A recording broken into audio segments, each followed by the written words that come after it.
Et comme promis, l'économie avec vous, Georges Lédric. Bonjour Georges. Bonjour Natacha. On va commencer avec l'actualité économique en France et l'INSEE qui a dévoilé ses prévisions de croissance pour 2016 et on s'attend à une légère embellie. Effectivement, alors ça reste très léger puisque la croissance devrait atteindre 1,6%.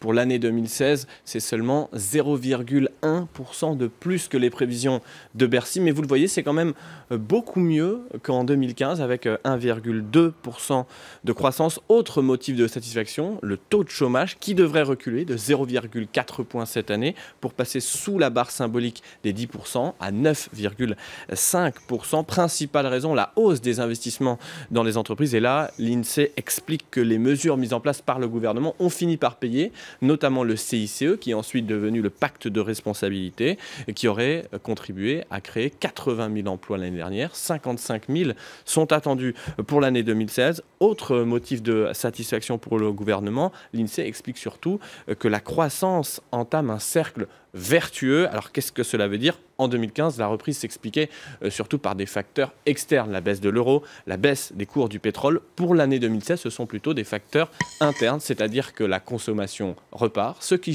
justifie les investissements et donc les embauches. Seul bémol, enfin, l'impact d'un éventuel Brexit n'a pas été pris en compte et on sait son impact pourrait être catastrophique, notamment pour la confiance des entreprises et des particuliers. Réponse la semaine prochaine, bien sûr, puisque le vote, le référendum a lieu jeudi prochain. Le gouvernement français qui mise également, Georges, sur la réforme du Code du travail.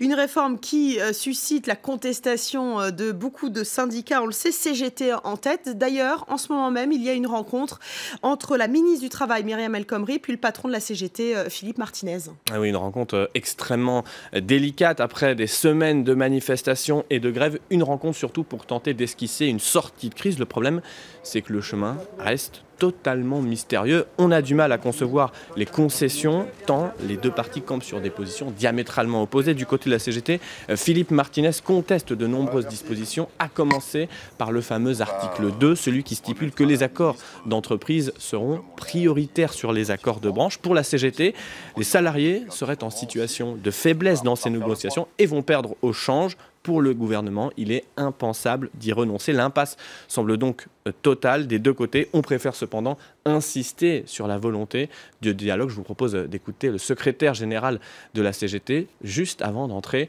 dans la réunion. On va remettre à la ministre nos propositions, comme on l'a dit depuis un petit moment.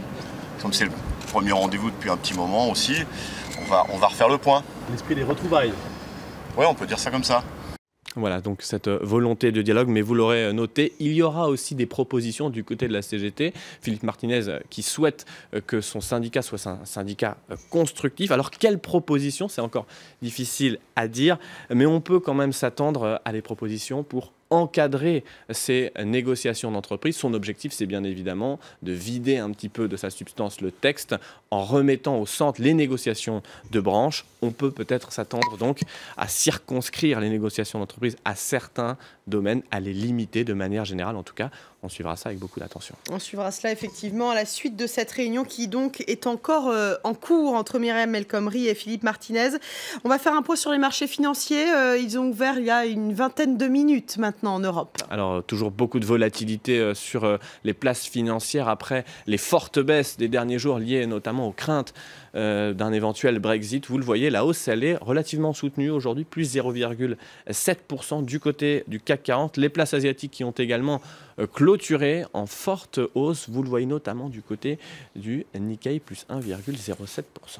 On va parler automobile pour finir et surtout l'électrique avec la grande innovation des prochaines années qui concerne les voitures sans chauffeur. Et tous les constructeurs s'y mettent et cette fois c'est BMW qui dévoile un prototype extrêmement futuriste grâce à sa marque de luxe Rolls-Royce. Regardez. Fini la belle berline conduite par un chauffeur de maître. Désormais, le comble du chic, c'est de se passer de conducteur. À l'occasion de son centenaire, BMW a dévoilé un prototype exceptionnel, une Rolls-Royce autonome, mais qui conserve les codes du luxe de la maison. Hello, I'm Eleanor. Hello, Eleanor. I've arranged a brief tour to collect the shoes you ordered for Charlie's birthday. You hadn't forgotten, had you? Une voiture sans chauffeur, mais où la muse du créateur est devenue hôtesse de bord. Les équipements de conduite, désormais inutiles, ont tout simplement été supprimés. La voiture se conduira elle-même. Le chauffeur qui est associé à l'image de Rolls-Royce a finalement pris sa retraite.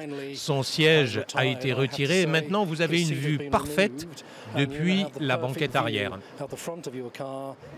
La voiture sans chauffeur n'est plus un rêve, mais une réalité. Et le Google Car, conçu à la fin des années 2000, passerait presque pour un gadget qui a mal vieilli. Désormais, les constructeurs automobiles se doivent de plancher sur un véhicule autonome maison. Nissan prévoit ainsi de lancer ses premiers modèles dès 2020, alors que la société de voitures de transport avec chauffeur Uber teste actuellement son propre prototype, conçu avec Ford. Il faut dire que le marché est prometteur. Selon une étude récente, 21 millions de véhicules autonomes pourraient être écoulés dans le monde d'ici à 2035. Voilà, de l'innovation sans chauffeur. Donc, merci beaucoup, Georges Lédric, pour ce journal de l'économie. Je vais me